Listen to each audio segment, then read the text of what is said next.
अब यहाँ पर जो हम देखने के लिए जा रहे हैं वो तुम्हारे 9th के एनसीईआरटी के मैथ से बाहर के सिलेबस का है, बट अगर तुम 10th में जाते हो तो निश्चित तौर पर जो है ये जो क्वेश्चन है ये तुमको देखने के लिए मिल जाएगा। क्वेश्चन क्या है हमारा, साबित करना है कि √2, √3, √5, √7 यह एक अपरिमेय संख्या है।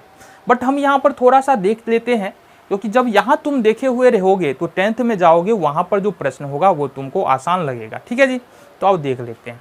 देखो, इसको हम लोग साबित करने वाले हैं कंट्राडिक्शन मेथड से। √2 एक अपरिमेय संख्या है, इसको हम लोग साबित करेंगे कंट्राडिक्शन मेथड से। अब हम कंट्राडिक्शन मेथड की बात कर रहे हैं, विरोधाभास विधि का, तो उसमें क्या करते हैं, उसमें देखो हम क्या करते हैं। सपोज हमारे पास एक बिल्ली है, ठीक है, एक बिल्ली है। अब इस बिल्ली को हमको साबित करना है कि यह बिल्ली है। बात यही होता है, बिल्ली तो है, हमको साबित करना है ये बिल्ली है। तो बिल्ली को साबित करने के लिए हम क्या मानते हैं कि यह कुत्ता है। अब यह कुत्ता है तो सारे कुत्ता वाला प्रॉपर्टी हम इसमें अप्लाई करेंगे, कुत्ता अगर माने हैं तो। और जहां भी मैच नहीं करेगा कुत्ता वाला प्रॉपर्टी, तुरंत वहां पर बोल देंगे कि भाई ये कुत्ता वाला प्रॉपर्टी तो इसमें है ये नहीं, मतलब ये बिल्ली है। इसको बोलते हैं विरोधाभास विधि। जब प्रश्न में चलेंगे तो वहां पर बेहतर तरीके से तुमको समझ में आएगा। आ जाओ बात करते हैं। तो साबित करना है हमको कि √2 एक अपरिमेय संख्या है। तो यहां पर हम मान लेते हैं, जैसे हमने कहा कि माना कि √2 एक परिमेय संख्या है, तो इसका उल्टा मानना हमने।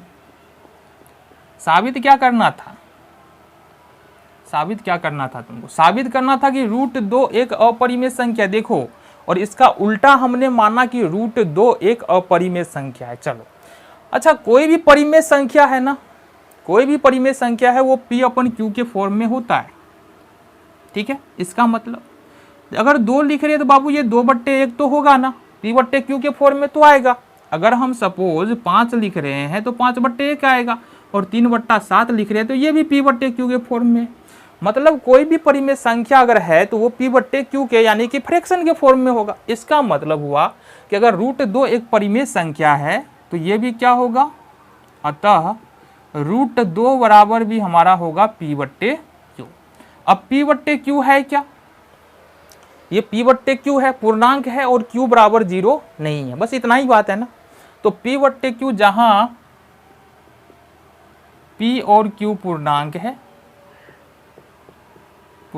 है, Q बराबर 0 नहीं है, PQ में एक के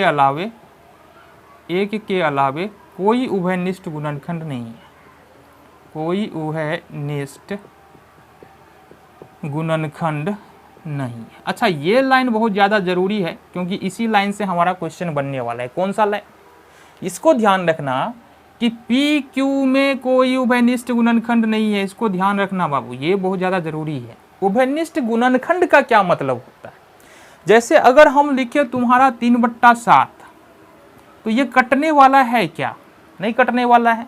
लेकिन हम लिखते हैं 4/8, तो यहाँ पर देखो 2 × 2 और 2 × 2 × 2, तो ऊपर नीचे में क्या बराबर आ रहा है, 2 × 2 ऊपर भी है, 2 × 2 नीचे भी है, मतलब ये 4 ऊपर भी है 4 नीचे है। तो यहाँ पर 4/8 में उभयनिष्ठ गुणनखंड कितना है, 4 है। बट इस केस में हमने माना है कि P और Q में कोई उभयनिष्ठ गुणनखंड है ही नहीं, इसको ध्यान में रखना, आगे काम आएगा। अब क्या करेंगे, दोनों तरफ वर्ग करने पर,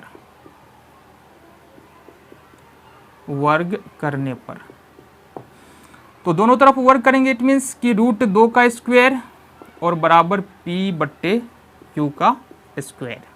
अब देखना यहाँ से, √2 का स्क्वायर का मतलब 2 हो जाएगा। जैसा कि हमको पता है कि अगर रूट में 2 संख्याएं हैं, √2 × √2 तो ये 2 होता है, √3 × √3 बराबर 3 होता है। अभी के लिए बस इतना याद रखो, पूरा मामला में घुस जाएंगे तो यही क्वेश्चन रह जाएगा। ठीक है, तो 2 होगा और ये हो जाएगा P²/Q²। नीचे में बाबू 1 है, यहाँ पर क्रॉस मल्टीप्लीकेशन करेंगे, कोना कोनी गुना करेंगे तो 2 को Q करेंगे, 2Q² हो जाएगा, अब बराबर में P² हो जाएगा। और यदि हम Q² लिखे तो ये होगा P² और बट्टे में 2। इसको मान लो इक्वेशन फर्स्ट। अब यहाँ पर तुमको क्या नजर आ रहा है कि पी स्क्वायर में अपन 2 से भाग दे रहे हैं तो क्यू स्क्वायर आ रहा है, मतलब तो ये है ना, पी स्क्वायर में 2 से भाग दे रहे हैं क्यू स्क्वायर आ रहा है। इसका मतलब ये हुआ, अतः यहां से देखना पी स्क्वायर 2 से विभाज्य है, इसका मतलब तो यही हुआ। इसका मतलब ये है कि P भी 2 से विभाज्य होगा।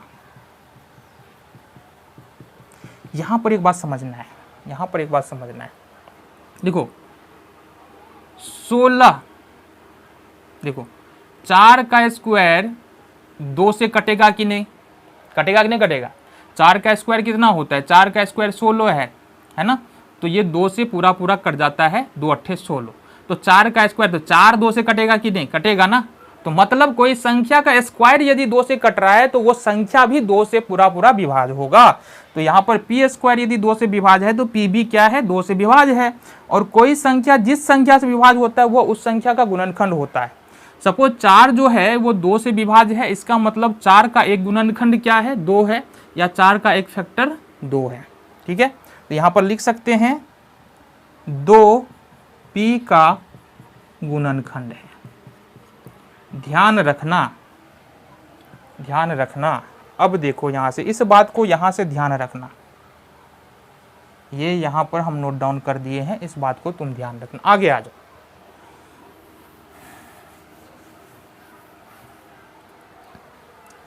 आगे आ जाओ बुआ। देखो यहां तक आ गया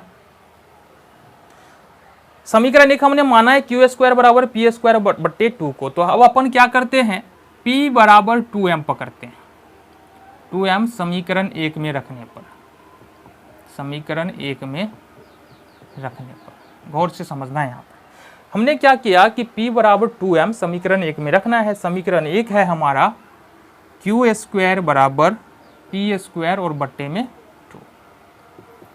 क्यू स्क्वायर बराबर P के जगह पर रखना है 2m, इसका हो जाएगा स्क्वायर बट्टे में 2। क्यू स्क्वायर बराबर होगा 2m का स्क्वायर करेंगे तो 4m स्क्वायर और बट्टे में 2, 2 दूनी 4। इसका मतलब क्यू स्क्वायर बराबर 2m का स्क्वायर। अब यहाँ से देखेंगे तो m स्क्वायर बराबर लिखेंगे तो इसका मतलब क्या आएगा, क्यू स्क्वायर बट्टे में 2। अब इसका मतलब क्या निकला, इसका मतलब क्यू स्क्वायर में 2 से भाग दे रहे हैं, विभाज्य हो रहा है और m स्क्वायर आ रहा है। इसका मतलब क्यू स्क्वायर 2 से विभाज्य है। ठीक है, तो ऊपर बताया ही है कि Q भी 2 से भाज्य होगा। इसका मतलब Q का गुणनखंड 2 है। इसको भी याद रखने की जरूरत है, इसको भी याद रखने की जरूरत है। देखो यहां पर क्या साबित हो रहा है, हमने ऊपर में माना था कि पी क्यू में 1 के अलावा कोई उभयनिष्ठ गुणनखंड नहीं है। यहां पर P में भी 2 है और यहां पर Q में भी 2 है। इसका मतलब जो हम माने थे वो तो गलत निकल गया ना, है ना। तो यहां पर क्या बोलेंगे, हमने माना था कि PQ में कोई उभयनिष्ठ गुणनखंड नहीं है, उभयनिष्ठ गुणनखंड नहीं है, लेकिन यहाँ PQ में 2 उभयनिष्ठ गुणनखंड आ रहा है। ठीक है, अब ये क्यों आया, ये क्यों आया, क्योंकि हम परिमेय को अपरिमेय को परिमेय माने, है ना। तो क्या लिखेंगे, जो हमारी मान्यता के विरुद्ध है। ठीक है, और ये इसलिए हुआ, हमने फिर बता रहे हैं, ये इसलिए हुआ क्योंकि √2 एक अपरिमेय संख्या, इसको हमने परिमेय माना और परिमेय वाला सारा नियम लगाया, इसलिए ये बातें यहाँ पर हो रहा है। तो इस अतः क्या हो जाएगा, अतः √2 एक अपरिमेय संख्या है। तो इसको तुमको क्या करना है, देखो परिमेय और परिमेय बहुत ज्यादा मुश्किल नहीं है, 2-3 स्टेप है वहां पर तुम समझो। एक तो ये लिखना सीख जाओ, देन ये सब तो याद रहेगा ही, बस एक थोड़ा सा यहाँ पर ध्यान देने की ज़रूरत है, यहाँ तक तो तुम कर ही लोगे, एक यहाँ पर ध्यान देने की ज़रूरत है। और दूसरा बात, ये p बराबर 2m रखेंगे और समीकरण 1 में एक यहाँ पर ध्यान रखने की ज़रूरत है, ठीक है। और फिर थोड़ा सा यहाँ देख लो, और ये वाला तुमको पता होना चाहिए। तो 4-5 बार इसको रिवीजन करो ना। क्या 4-5 बार करना पड़ेगा? अरे देखो बिल्कुल करना पड़ेगा। अगर तुम पहली बार देख रहे हो ना, देखो हमारे दिमाग में क्या होता है, कोई कुछ भी नई बात अगर हमारे दिमाग के सामने आता है तो पहली बार में उसको नेगलेक्ट करेगा, समझना नहीं चाहेगा।